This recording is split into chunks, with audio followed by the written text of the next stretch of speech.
ಸ್ನೇಹಿತರಿಗೆ ಮತ್ತು ಇಲ್ಲಿ ವೇದಿಕೆಯಲ್ಲಿ ಆಸೀನರಾಗಿರತಕ್ಕಂಥ ನಮ್ಮ ಬೆಂಗಳೂರು ನಗರ ಜಿಲ್ಲೆಯ ಅಧ್ಯಕ್ಷರು ಹಾಗೂ ನಮ್ಮ ಪಕ್ಷದ ಎಲ್ಲ ಮುಖಂಡರುಗಳಿಗೆ ವರಮಹಾಲಕ್ಷ್ಮಿ ಹಬ್ಬದ ಶುಭಾಶಯಗಳನ್ನ ಕೋರ್ತಾ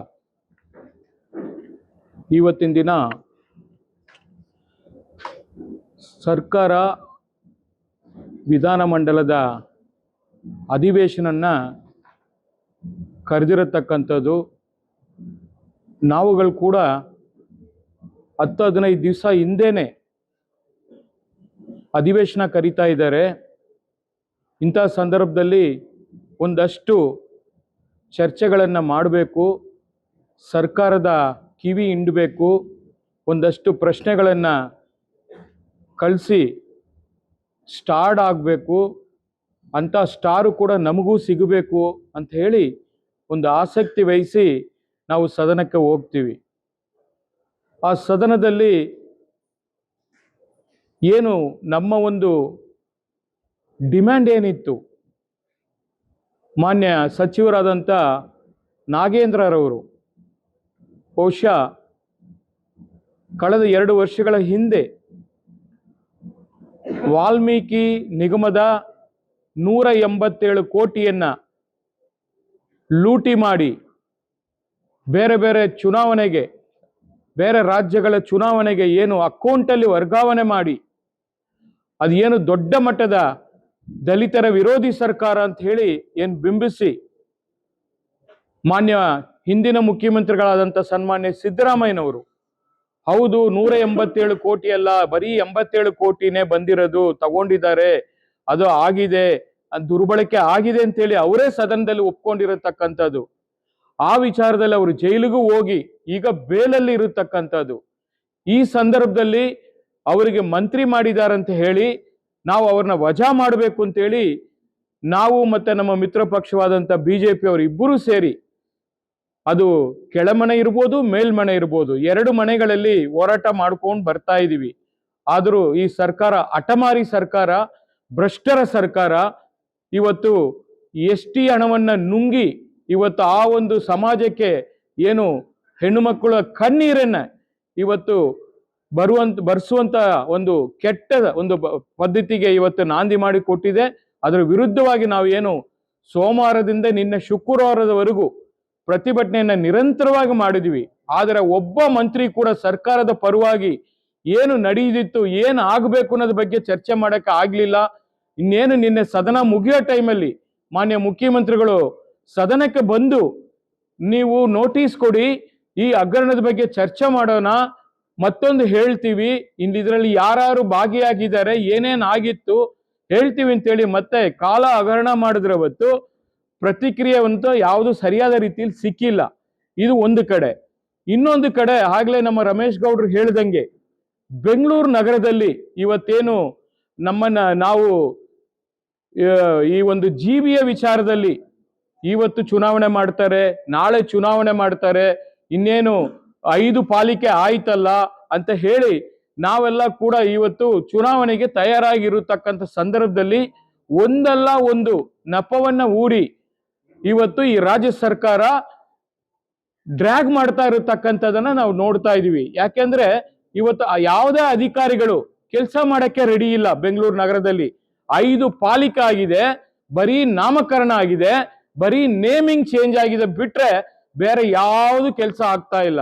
ಒಬ್ಬ ಶಾಸಕರಿಗೂ ಕೂಡ ಅವರು ಕೆಲಸ ಮಾಡಿಸುವಂತ ಶಕ್ತಿ ಕೂಡ ಇಲ್ಲ. ಯಾಕೆಂದ್ರೆ ಅಧಿಕಾರಿಗಳು ಯಾರು ಮಾತನ್ನು ಕೇಳ್ತಾ ಇಲ್ಲ.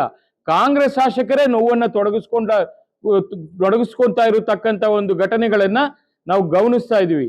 ಇವತ್ತು ಬೆಂಗಳೂರು ನಗರದಲ್ಲಿ 1,40,00,000 ಜನಸಂಖ್ಯೆ ಇರತಕ್ಕಂತ ಈ ಒಂದು ನಗರದಲ್ಲಿ 1.5 ಕೋಟಿ ವೆಹಿಕಲ್ಗಳು ಓಡಾಡ್ತಾ ಇರತಕ್ಕಂಥದ್ದು, 1,50,00,000 ವಾಹನಗಳಿದೆ.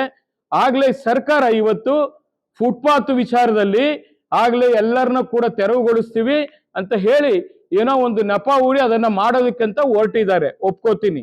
ಮತ್ತೆ ಪಾದಾಚಾರಿಗಳಿಗೆ ತೊಂದರೆ ಆಗ್ತಾ ಇರತಕ್ಕಂಥದ್ದನ್ನು ಕೂಡ ಒಪ್ಕೋತೀನಿ. ಅದರಿಂದ ಸಾಕಷ್ಟು ಆಕ್ಸಿಡೆಂಟ್ಗಳಾಗುತ್ತೆ.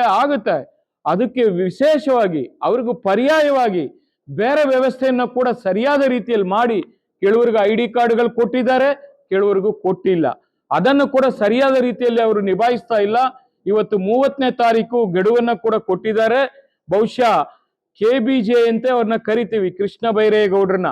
ಆ ಕೃಷ್ಣ ಬೈರೇಗೌಡರು ಮಾನ್ಯ ಸಚಿವರು ಇವತ್ತು ಬಹಳ ಸೂಕ್ಷ್ಮವಾಗಿ ಅಚ್ಚುಕಟ್ಟಾಗಿ ಕೆಲಸ ಮಾಡಬೇಕು ಅನ್ನೋದು ಒಂದು ಛಲ ಇಟ್ಕೊಂಡು ಮುಂದೆ ಬಂದಿದ್ದಾರೆ. ಆದರೆ ಅಧಿಕಾರಿಗಳು ಅದಕ್ಕೆ ಯಾವುದೇ ರೀತಿಯಲ್ಲಿ ಸರಿಯಾದ ಒಂದು ಸ್ಪಂದನೆ ಸಿಗ್ತಾ ಇಲ್ಲ ಅನ್ನೋದನ್ನ ನಾನು ಈ ಸಂದರ್ಭದಲ್ಲಿ ಹೇಳಲಿಕ್ಕೆ ಬಯಸ್ತಾ ಇದ್ದೀನಿ. ವಿಶೇಷವಾಗಿ ಈ ಪಾರ್ಕಿಂಗ್ ಸ್ಲಾಟ್ ಏನು ಸರ್ಕಾರ ಇವತ್ತು ಏನು ಒಂದು ದರೋಡೆ ಸರ್ಕಾರ, ಇದು ಒಂದು ಪಿಕ್ ಪಾಕೆಟ್ ಸರ್ಕಾರ. ಜನರು ಮನೆ ಟ್ಯಾಕ್ಸ್ ಕಟ್ತಾರೆ, ಸರ್ಕಾರ ರಾಜ್ಯ ಸರ್ಕಾರದ ಎಲ್ಲ ತರ ಟ್ಯಾಕ್ಸ್ ಗಳನ್ನ ಕಟ್ತಾರೆ. ಅವ್ರು ಮನೆ ಮುಂದೆ ವೆಹಿಕಲ್ ನ ನಿಲ್ಸಿದ್ರೆ ಮತ್ತೆ ಅವ್ರಿಗೆ ಪೆನಾಲ್ಟಿ ಕಟ್ಬೇಕೇನ್ರಿ? ಅವ್ರ ಮನೆ ಮುಂದೆ ಅವ್ರ ವೆಹಿಕಲ್ ನ ನಿಲ್ಸ್ಕೊಳಕ್ ಅಧಿಕಾರ ಇಲ್ವಾ? ಏನ್ ತಿಳ್ಕೊಂಡಿದ್ದೀರಾ ನೀವು? ಇವತ್ತು ನಿಮ್ಗೆ ಬಹುಮತ ಇರ್ಬೋದು, ನೀವೇನ್ ಶಾಶ್ವತವಾಗಿ ಗೂಟ ಹೊಡ್ಕೊಂಡು ಕೂತಿರ್ತೀರಾ?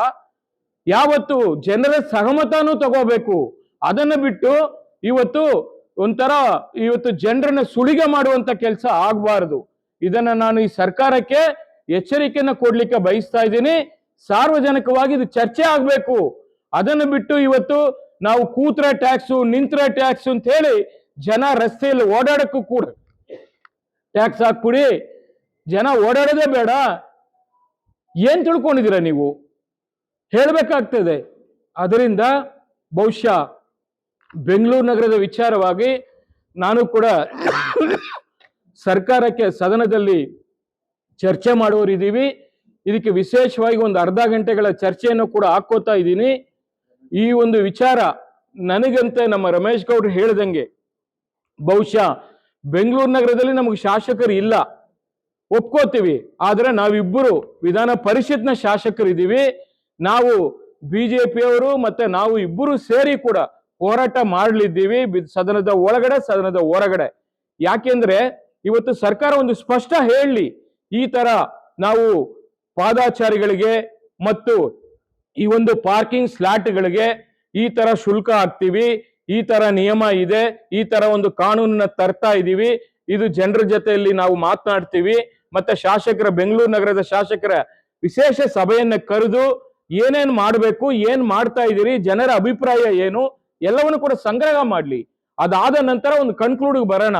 ಬೇಕಾದ್ರೆ ಒಂದು ಸಮಿತಿ ಮಾಡಿ ಎಕ್ಸ್ಪೋರ್ಟ್ಗಳು ಇರ್ತಾರೆ, ಈ ಟ್ರಾಫಿಕ್ ಎಕ್ಸ್ಪೋರ್ಟ್ಗಳು ಇರ್ತಾರೆ, ಮತ್ತೆ ಕೆಲವು ನಿವೃತ್ತ ಜುಡಿಷಿಯಲ್ ಅಲ್ಲಿ ಇರತಕ್ಕಂಥವ್ರು ಇರ್ತಾರೆ, ಮತ್ತೆ IAS ಅಧಿಕಾರಿಗಳು ಇರ್ತಾರೆ. ಇವನ್ನೆಲ್ಲ ಕೂಡ ತಗೊಂಡು ಒಂದು ಡಿಸ್ಕಷನ್ ಆಗ್ಲಿ. ಡಿಸ್ಕಷನ್ ಆದ್ಮೇಲೆ ಡಿಸಿಷನ್ಗೆ ಬರೋಣ. ಅದನ್ನು ಬಿಟ್ಟು ತರಾತುರಿಯಲ್ಲಿ ನಾನು ನಾಳೆನೆ ತಂದ್ಬಿಡ್ತೀನಿ, ಸರ್ಕಾರ ಈ ಒಂದು ಬಿಲ್ಲನ್ನ ತರ ಕೂಡ ಹೊರಟಿದ್ದಾರೆ. ನಿನ್ನ ಅಪಾರ್ಟ್ಮೆಂಟ್ ಬಿಲ್ಲನ್ನ ತಂದಿದ್ರು, ಅದ್ರ ಬಗ್ಗೆ ಕೂಡ ಚರ್ಚೆನೇ ಆಗಿಲ್ಲ. ಈ ತರ ಅನೇಕ ಘಟನೆಗಳು ಬೆಂಗಳೂರು ನಗರದಲ್ಲಿ ಇರತಕ್ಕಂಥದ್ದು. ಬೆಂಗಳೂರು ಇವತ್ತು ದೊಡ್ಡ ಮಟ್ಟದಲ್ಲಿ ಇಡೀ ರಾಜ್ಯದಲ್ಲೇ ರೆವಿನ್ಯೂ ಕೊಡುವಂತ ಒಂದು ಸರ್ಕಾರಕ್ಕೆ ಒಂದು ಸ್ವರ್ಗ ಭೂಮಿ ಇದ್ದಂಗೆ.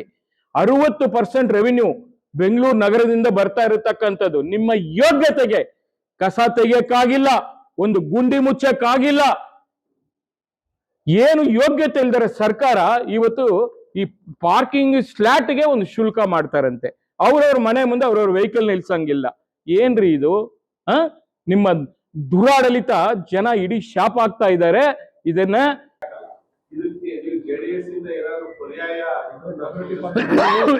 JDS ಇಂದ ಮಾಡೋದಲ್ಲ. ಈಗ ಶರವಣ ಅವರು ಹೇಳಿದ್ರಲ್ಲ, ಇದ್ರ ಬಗ್ಗೆ ಕೂಲಂಕುಷವಾಗಿ ಚರ್ಚೆ ಆಗ್ಲಿ ಅಂತ. ಅಂತದಕ್ಕೆ ಏನು ಅಂತ ರೆಮಿಡಿ ಸರ್ಕಾರ ಮತ್ತು ಸಾರ್ವಜನಿಕರು ಅದನ್ನ ಮಾತಾಡ್ಬೇಕೆ ಹೊರತು JDS ಪಕ್ಷದಿಂದ ಮಾಡಕ್ಕಾಗಲ್ಲ. ನೀವು ಹೇಳಿದ್ ಕರೆಕ್ಟ್. ಒಂದ್ ನಿಮಿಷ, ಒಂದು ಕಾನೂನು ವಿಶ್ವಾಸಕ್ಕೆ ತಗೋಬೇಕಾಗ್ತದೆ. ತರಾತುರಿಯಲ್ಲಿ ಸರ್ವಾಧಿಕಾರಿ ಧೋರಣೆ ತೋರ್ಸಕ್ ಆಗಲ್ಲ. ನೀವು ಹೇಳಿದ್ದು ನಾನು ಅದು ಒಪ್ತೀನಿ. ಒಂದೇ ಮನೆಯಲ್ಲಿ 2-3 ವೆಹಿಕಲ್ಗಳು ಇರುತ್ತೆ. ಅವರು ಮನೆ ಒಳಗಡೆನೋ ಅಥವಾ ಬೇಸ್ಮೆಂಟ್ ಅಲ್ಲೋ ಅವ್ರ ಕಟ್ಟಡಗಳಲ್ಲಿ ಎಲ್ಲಾದ್ರು ಒಳಗಡೆ ಹಾಕೊಳ್ಳಕ್ಕೆ ಜಾಗ ಇದೆಯಾ ಅಂತ ನೋಡ್ಬೇಕು. ಅದು ಇಲ್ದಿರತಕ್ಕಂಥವ್ರಿಗೆ ಪಾರ್ಕಿಂಗ್ ಸ್ಲಾಟ್ ಅಂತ ಮಾಡಿ ಎಲ್ಲ ಒಂದ್ ಕಡೆ. ಈಗ ಗಾಂಧಿ ಬಜಾರ್ ಬಸವನಗುಡಿಯಲ್ಲಿ ಆ ಮಾರ್ಕೆಟ್ ಹತ್ರ ಒಂದು ಪಾರ್ಕಿಂಗ್ ಸ್ಲಾಟ್ ಮಾಡಿದ್ದಾರೆ, ಒಂದು ಬಿಲ್ಡಿಂಗೇ ಮಾಡಿದ್ದಾರೆ. ಬೇಕಾದ್ರೆ ಅಲ್ಲಿ ತಗೊಳ್ಳಿ, ಬೇಡ ಅಂತ ಹೇಳಲ್ಲ. ಅವ್ರವ್ರ ವೆಹಿಕಲ್ನ ಅವ್ರ ಮನೆ ಮುಂದೆ ನಿಲ್ಸಕ್ಕೆ ನೀವು ಒಂದಷ್ಟು ನಾವು ಕೇಸ್ ಹಾಕ್ತೀವಿ, FIR ಮಾಡ್ತೀವಿ, ಒಂದು ಶುಲ್ಕವನ್ನ ಹಾಕ್ತೀವಿ, ಮತ್ತೆ ಒಂದಷ್ಟು ನಾವು ಸುಳಿಗೆ ಮಾಡ್ತೀವಿ ಅಂತ ಹೇಳಿದ್ರೆ ಜನ ಒಪ್ಪೋದಿಲ್ಲ. ಅದಕ್ಕೋಸ್ಕರ ಇದನ್ನ ಸರಿಯಾದ ರೀತಿಯಲ್ಲಿ ಚರ್ಚೆ ಆಗ್ಲಿ.